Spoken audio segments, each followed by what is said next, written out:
Let's go over to WWE for the last segment.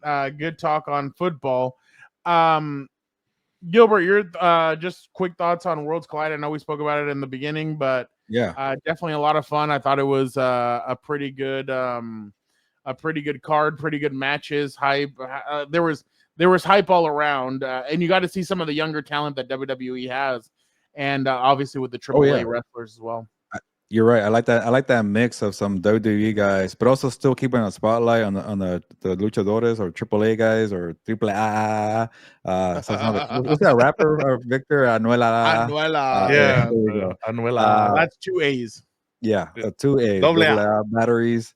The AAA batteries are the smaller ones. They have a lot of triples in their name. I saw the Triple Mania. Those are the big staple, right, Fernando, for the Lucha Libre. Yeah. But I'll say the one negative I didn't like. It took forever to get the show going. There was a double anthem, like it was the boxing. They got the Mexico in the United States. You got I thought AAA. We thought that they were gonna talk. You got the guy in the freaking and the ashes of the guy who founded AAA. It was a bunch of. I get it. In the photos. That was the fun. I was like, what is this? Yeah. Yeah. By the way, check out the documentary on HBO Max from the guy who did a lot of like cremations for people, but didn't. Like he threw like 20 bodies into one, and what's that thing when you burn people? I forget the name. Anyway, cremating. I thought you cremating. Yeah. Instead of doing one personal one, he stuffed 20 people at once, and he started getting a bunch of money. And it happened in Pasadena, really where I grew up. I used to drive out. Really weird. Yeah. Anyway, documentary HBO. Why am I talking about? Oh yeah, the guy was in the urn. Anyways, I was waiting for the Undertaker to come out. I know. Undertaker, your brother. But after that, it was nonstop action. Even the ones I have never heard of, like usually like the first match is pretty good, and then you kind of go to the bathroom where you get food. But I loved every single match. It was 5, I think, Fernando. We had to go a little bit once.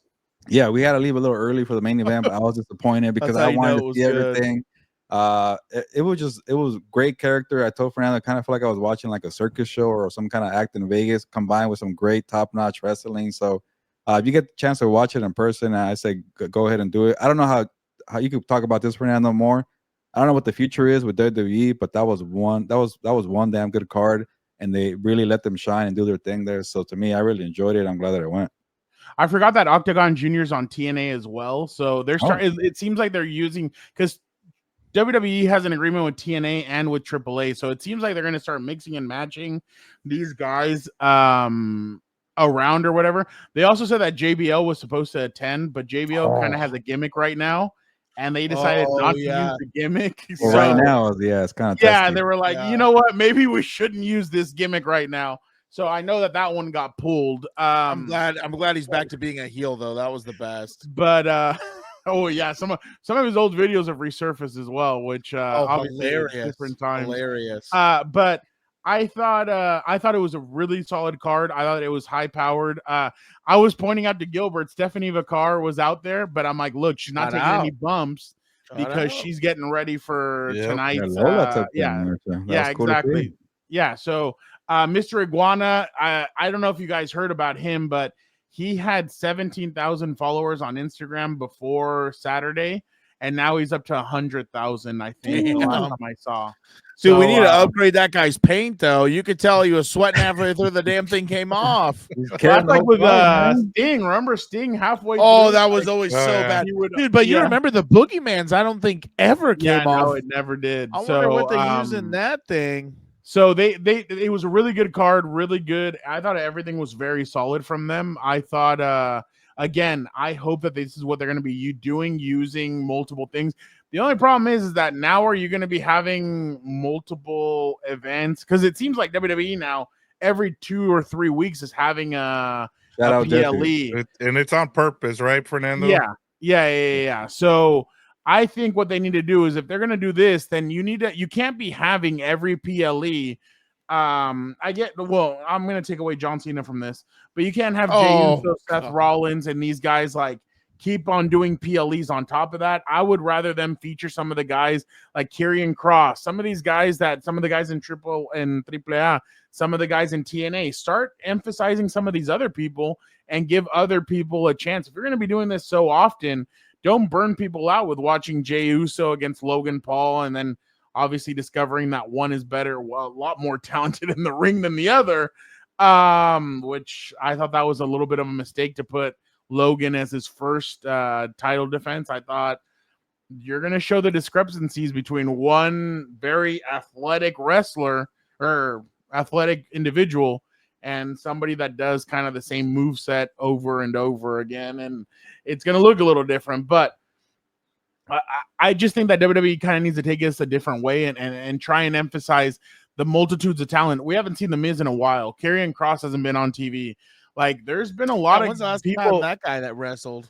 Yeah, it's been a while. So there's a lot of people that you're missing out on because they're trying to just fit the same people over and over. Like, there's multiple times where, like the other day, and I'm not against it because I like it, but Seth Rollins was on TV 3 times on SmackDown, and it's like, well, you should maybe emphasize a little bit more some of the other wrestlers, and I think these PLEs would be perfect for it. But again, I think Worlds Collide was great. Money in the Bank, just real quick, I thought it was a solid card.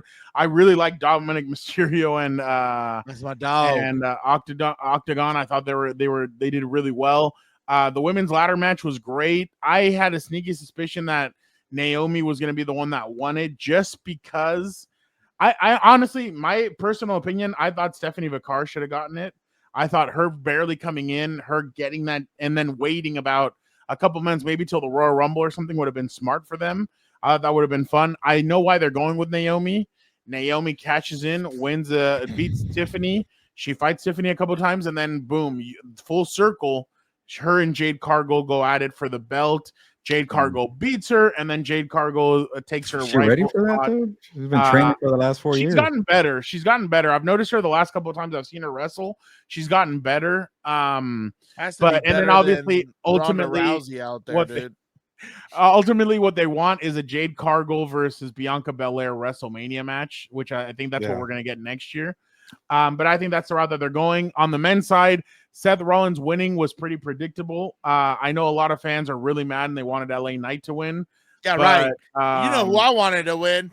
Oh, El Grande Americano. Oh. That would have. You know what's funny? I told Dan. Amazing. I told Dan there was a moment. Oh no, this was on the women's side. Stephanie Vacar really had the thing that started unhooking it. And I'm like, no way.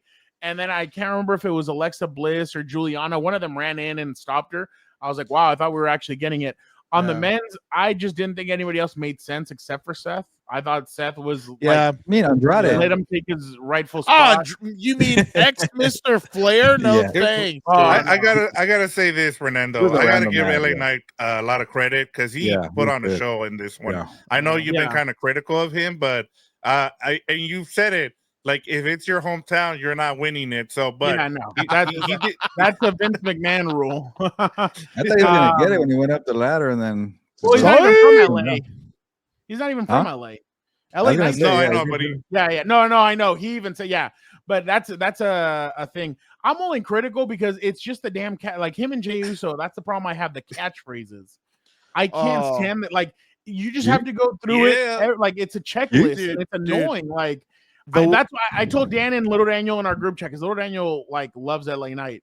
I was like, can you imagine LA Knight versus Jay Uso? It'd be 4 letters, 1 word, and the other would be like, whose game is this? LA Knight. Yeah, like, dude, come on, like, give me something. So but again, the way I describe Jay Uso, I'm like, the entrance is cool, the song's catchy, and then I'm over it. Get him out of here. Like, I can't. He's like the opposite of a closer. He's like the opener, but with the catchy song. You know how closers get their own song? Yeah. Like, this is like him and that's Cody crazy are interesting as a tag team because they both kind of have something missing. Each of them have one little thing missing. And I obviously I'm not an expert or anything, but I just think that there's something missing in both of them that they kind of need. I didn't like that John Cena ate the pin for against the last two. the last 2 weeks of the John Cena tour is like, what are we doing? Whoa. Like on top of that, his wrestling has gotten better the last couple of weeks. I'll give John Cena that. Oh yeah. But going back to what you said, that was a great full circle moment. Going back to what you said, he gets fired and then he does a pin on John Cena. I mean, no, I didn't say that. No, I didn't mean that. I liked RTruth coming in.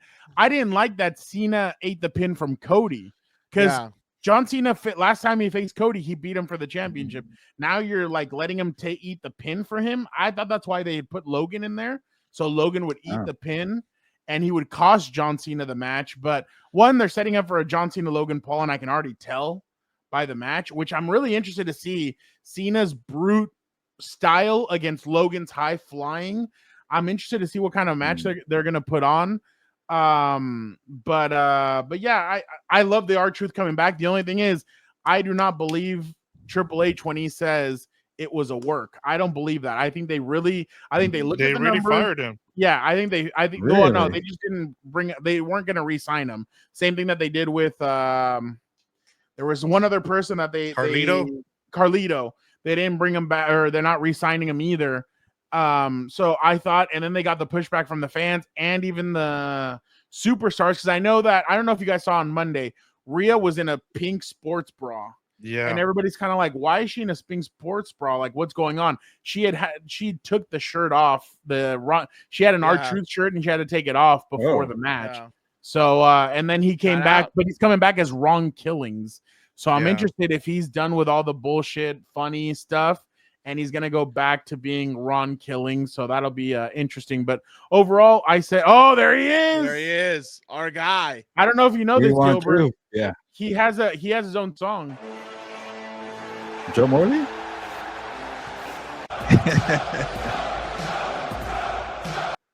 Joe. Hey, Joe, are you over Jay Uso or no? That's a real question. Is that you? I'm over it. But Gilbert, I know you were watching it. I was very proud when you texted in the group chat that you were watching it. I was into the wrestling that day. I went to Worlds Collide. Unfortunately, I got denied for the second one, but I was still in wrestling mode. Not happy. And I gotta say, Fernando, just for my 2 cents, I thought it was a great card. I did not like the Seth Rollins ending. I wanted LA Knight, like Victor said. Who else was in it? Even Chad Gable I would take, but I know it's kind of a sorry. Chad Gable was in the first one. The Grande Americano. Exactly. No. I'm with Michael Cole here. I think it's the same guy because he's wearing the same boots every week. But whatever. No, you're wrong. You're wrong. Are you doing the ayahuasca because they're in honor? You know what? I did love that Michael Cole kept on saying it was Chad Gable and McAfee and Wade Barrett were like, it's not Michael Cole, it's not him, and they were trying to. He's like, oh, look at his nipples; they're different. Yeah. Why are you looking at his nipples? I'm doing real journalism work, Michael Cole. I gotta say, I didn't really like that trio, but that line made it up for me. Yeah, they all look alike. Yeah, those Chads, man. You know, Joe. The card. I'll say this. I'll talk about 2 things here, and I'll be quick with it. Chad Gable, who you brought up, reminds me a lot. He's like a little mini Kurt Angle, but I think part of what I like about Chad Gable is that he helps other wrestlers. Like he's 100%. He's the workers guy. Like he's the guy that you want, like the veteran guy that you bring into your clubhouse that is there to make sure that everything goes right. And he's been able to do that. He went on Worlds Collide, and then let's say he's playing another character and he's doing a great job of it. Allegedly. If that's what if he's doing. The other thing is, I'm gonna keep saying it, I'm gonna keep screaming this, but I thought the two best matches for me or in the card for Money in the Bank had women in it. It was the man versus Lyra Valkyria. I thought that was the best match of the night. I thought their chemistry in the ring is so good. And then, like at the end, where the man was like, "Hey, raise my hand," and then she does it, and I was like, "Come on, Lyra, do it." And she finally turned, and she. But this match was way better than the Backlash. I thought the Backlash match was okay. You're right. I thought this one was a lot better. Yeah. And then the women's match for Money in the Bank, I thought it was great. I was waiting to see what would happen between Stephanie Becker and Rhea Ripley. I thought that was a great move. And then the way they did the ladders too, that one was great too. And Naomi winning, I thought, like you mentioned, what they're setting up with Jade Cargill, I think makes a lot of sense. But I'm with you. Like I honestly expected Stephanie Becker. Like I've been telling you, like for me, like WWE is kind of dropping the ball because I think the wrestlers that are getting the most pop are the women, and they're doing such a great job. Like they just went and got Mariah May. She's at NXT now, so like this whole roster starting to move up, and as you said, like they're kind of getting squeezed in. I hope that they give them more shine because they're putting in work, and we're not I didn't even mention Liv Morgan, who's kind of been sidelined right now, like for no reason. The problem is, and that's what I was telling Gilbert also when we were there at Worlds Collide, and I told Dan while we were watching, because he was watching it, he watched it a little while ago just to see what happened at Money in the Bank. I told him, I'm like, the problem is that you still have women that are holding on there, like. You forgot about Alexa Bliss because she had a kid. She was away for a while. She's now back. Because I thought she should have been. I thought Stephanie Becker and Alexa Bliss and Roxanne Perez were my three favorites to win. I thought one of those three needed to win, but they went with Naomi. I understood why. But I definitely think that the WWE is about to have a huge problem because they have so Bailey, but that's because they're setting her up for a big match with I think with Valkyria and Becky. I think they're gonna do a triple threat with them. But you have a lot of talented women coming over, and there's a lot of women that are ready to graduate from NXT. So WWE is gonna have a pretty big problem coming up soon. And then tonight, I mean, I'm not watching it yet, but we'll watch it in a little bit. But tonight, Nikki Bella makes a return to Monday Night Raw. Really? What she's gonna announce? Yeah, friend Dan and I's friend, huh, Dan? Yeah. Exactly. The show. Exactly. Soon, hopefully, one day she'll be friend of the show. Exactly. But she was awesome, and so was Brie. But that's just kind of my 2 cents. The only thing I wanted to touch on real quick before I go to Dan and Dan finishes off. No, it's okay. Is I'm just so impressed with why.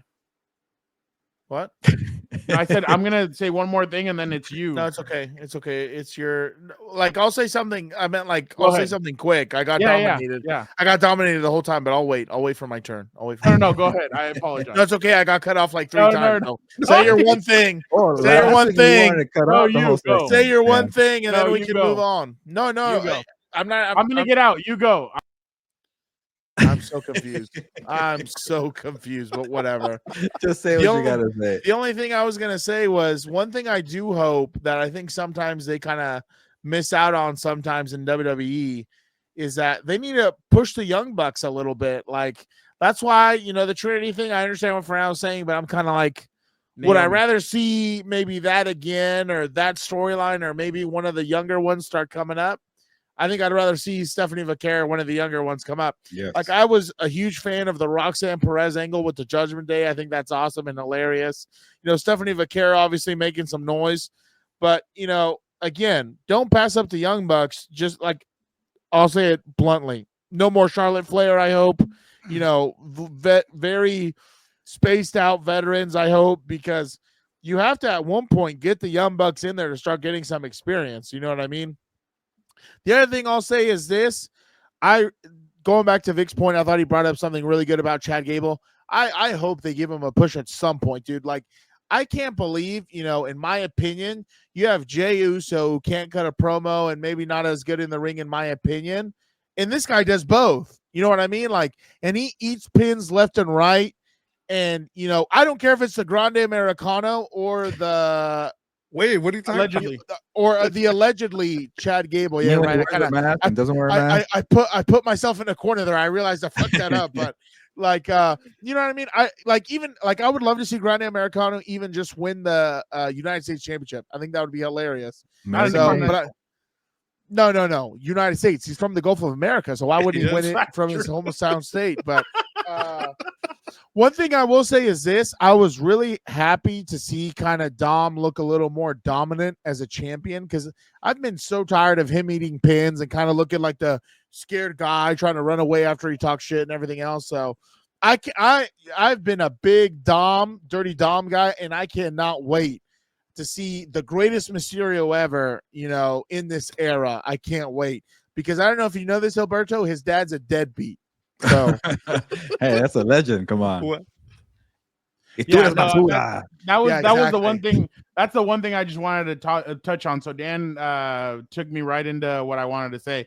You're welcome. Dominik Mysterio is just so freaking good. I just love that he's able to get hate. He gets hate until he's in the ring, and they start chanting for him the whole time.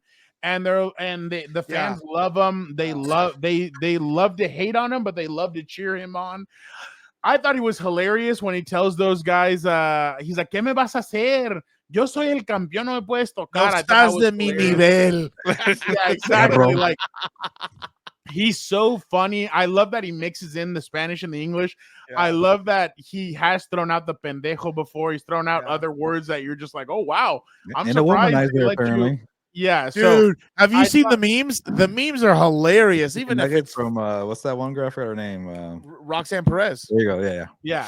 So they've done Dom's done a great job. I thought it was going to be really hard for him finding his way, but when they put him with the Judgment Day and he kind of found his own route, man, it's been smooth sailing. I like Dan said, they need to be really careful with him.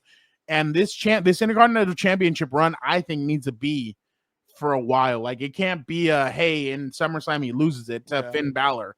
I know Finn kind of needs it, but I think that Dom needs to keep it moving forward. So I just I think that he definitely needs to keep that championship, but I think Dom is one of the hardest workers in WWE, and I can't wait to see what he does. Even if they split him from the Judgment Day and it's him and Liv moving forward solo, I still think that Dom is but I think he puts Derek Jeter's dating formation or whatever to shame, honestly.